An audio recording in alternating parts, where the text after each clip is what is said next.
The story you're about to hear is about this child right here.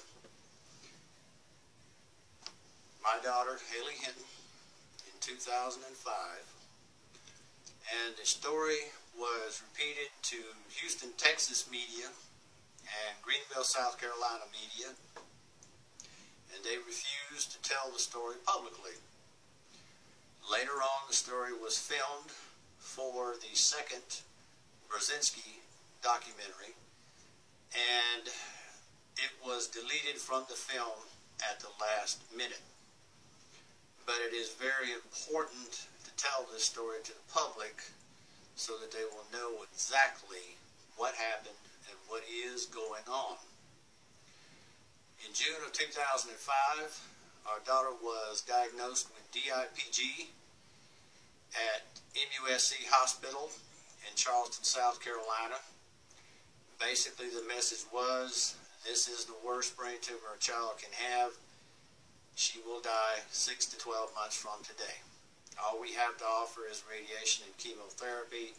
It'll make the symptoms go away for a little while, but they will come back and she will die, no ifs, ands, or buts.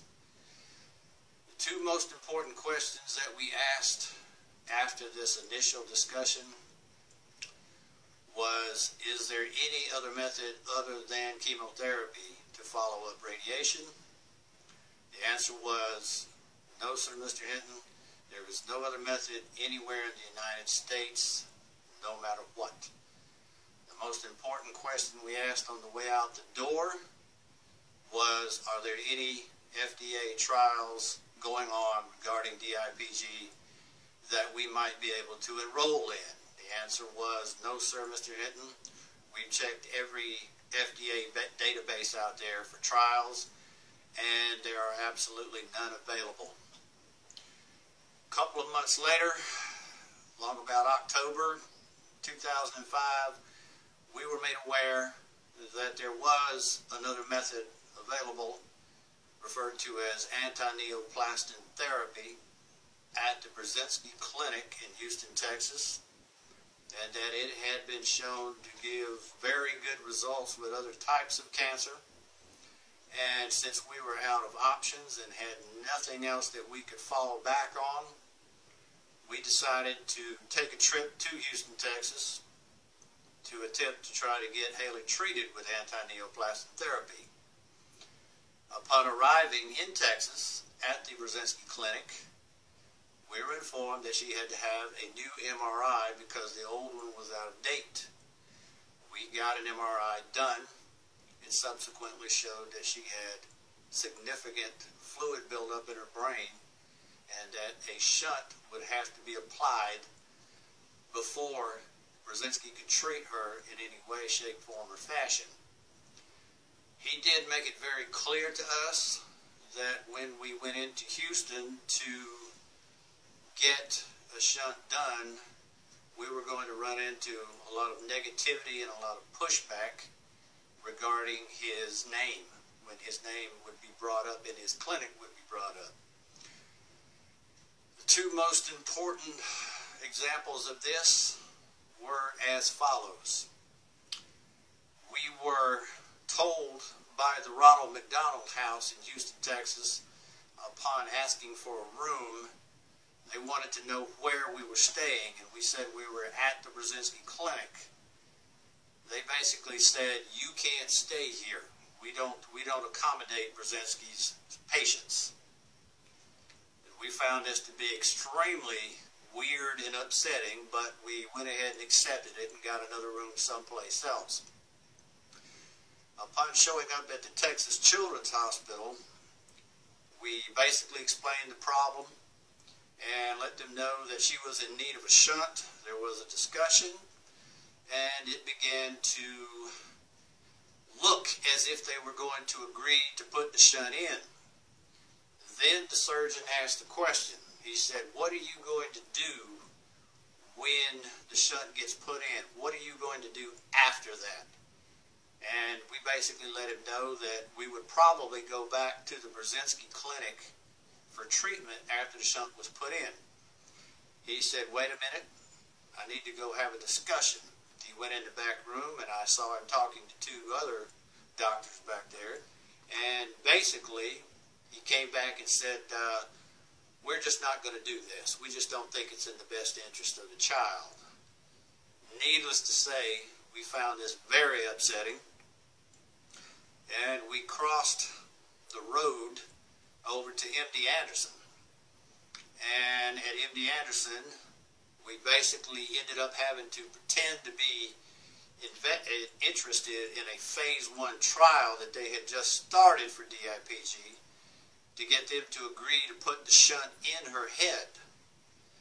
And after her shunt operation was over, they had her in ICU, and they said they were going to keep her there up until 5:30 in the afternoon. They, for some strange reason, came to me about 1:30 and said, she's doing really well, so we're going to go ahead and pull her out and take her to a regular room. I didn't understand this, but I later figured out that they were doing this to accommodate the insurance company. Well, once they moved her to a regular room, there were regular hourly checks that took place every hour on the hour. And each time that the nurse came in and did the checks that they were supposed to do, I let the nurse know that I was very disturbed by the child's breathing. It sounded very rough and heavily congested. And the nurse told me at 4 o'clock, 5 o'clock, 6 o'clock, 7 o'clock, and 8 o'clock that everything was A-okay, nothing to worry about. We've got everything under control. And, don't give it a second thought. But her breathing of Haley was getting worse. It was getting much worse. It sounded as literally like she had mud in her chest. Along about 10 o'clock, she was looking at the wall, facing the wall away from me. And I noticed that she was staring, but she wasn't blinking, and she wasn't looking at anything else but the wall.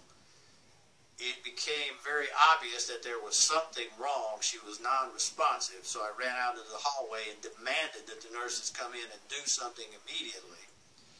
And very shortly thereafter, about 6 nurses were in the room, and she ended up having a massive seizure that put her down for 3 more days.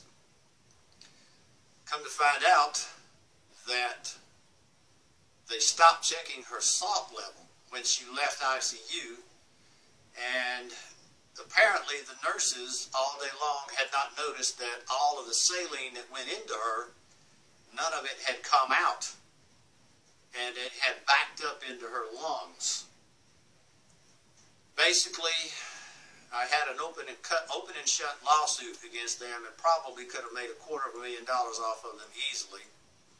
But it wouldn't have done Haley any good, and we didn't have any time to be tied up in any courtroom proceedings or lawyer problems.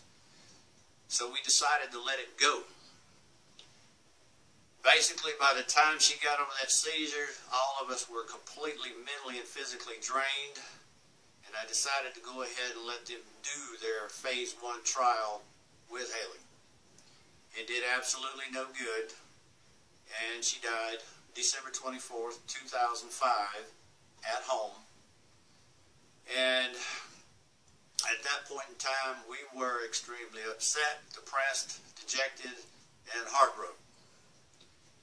And that was the way it stood until about March of 2007, when I got an email from Stanislaw Brzezinski, basically doing what I had told him to do previously, but had forgotten about it. Once he got through with his phase 2 trial, a meeting was held with the FDA and independent medical people in Houston to review the phase 2 trial they were running for brainstem glioma. And he had remembered to send me an email telling me the results of this meeting and the result of the trial.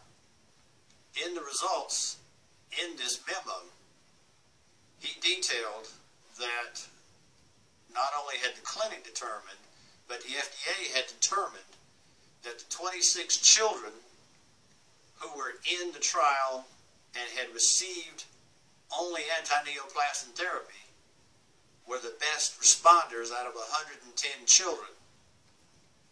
And he basically went on to state that the 6 5-year survivors of this trial, including 4 astrocytoma patients and 2 pontine glioma patients, also had been treated with nothing but anti-neoplastic therapy. The significance of this memo and the significance of this information is that, unlike what MUSC had told me in Charleston, South Carolina in 2005, there was in fact a trial running for DIPG. This was the trial, and this trial that we were unable to get Haley into because of all the trouble we ran into in Texas, had produced 6 5-year survivors. Obviously, I was very upset. And I basically told Brzezinski, I said, I'm going to verify this. You know this. He said, whatever you need to do. So we went about setting up a meeting with the FDA, which never happens, through a congressman's office, and basically got it. The meeting subsequently turned into a teleconference involving the FDA, a couple of legal people, and a congressman's aide in the congressman's office.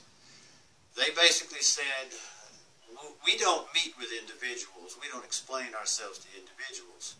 I said, until somebody answers my questions, I'm going to be after you for quite some time. They basically said, we haven't seen the memo. We didn't know we were going to be talking about that memo today, so we're not going to answer you today. I asked them in front of the congressman's aide, when do you plan to respond? They said, we'll get back to you or the congressman's office within a few weeks. A few weeks turned into several months.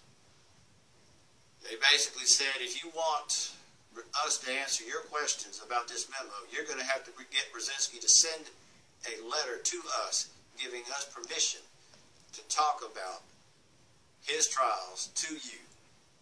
I told Brzezinski what was needed. He put the letter in their hands within 2 days. And in July of 2007, I was given a phone call by the FDA, at which time they said, and I quote, Mr. Hinton, I'm a field inspector with the FDA, and I've been told to call and answer your questions. I said, feel free.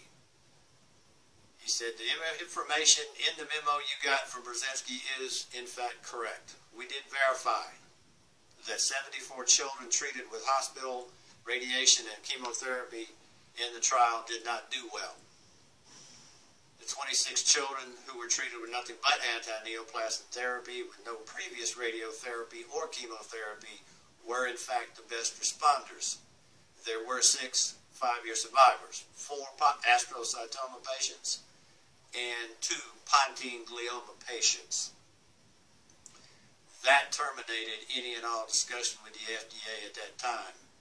And needless to say, I was very, very disturbed by the fact that they never brought this up to anyone after they reviewed the trial. They never mentioned to anybody, knowing how bad it was out there with a 0% survival rate. About a year and a half went by, and the FDA was dragging their feet about escalating phase 2 to phase 3, which would be the last step before deciding approval or no approval. So I got a hold of my congressman in December of 2009 and said, I demand a second meeting with the FDA, and when you set it up, tell them I am coming to their office. There will be no teleconference this time. I'm coming to their office. Strangely enough, the meeting was set up with the FDA. They agreed to it without much of an argument. I found this a little bit confusing, but I was happy to hear it.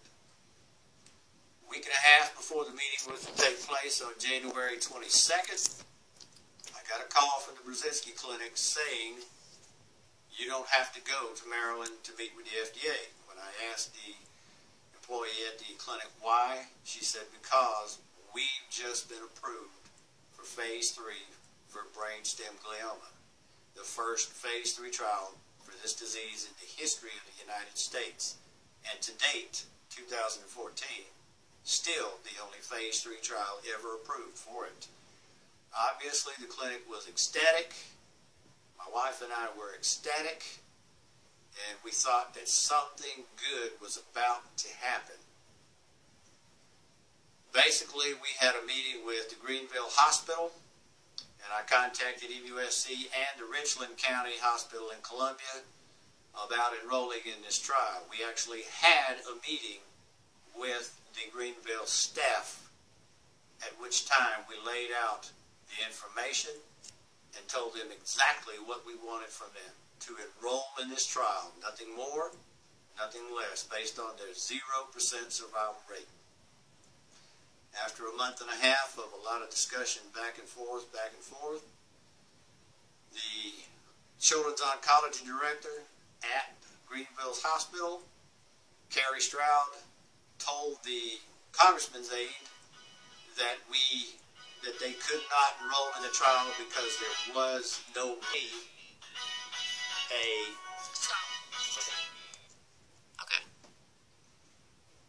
Carrie Stroud sent me an email saying that they had not enrolled in the trial because it was not approved or endorsed by the Children's Oncology Group, which is the parent organization for 200 children's hospitals.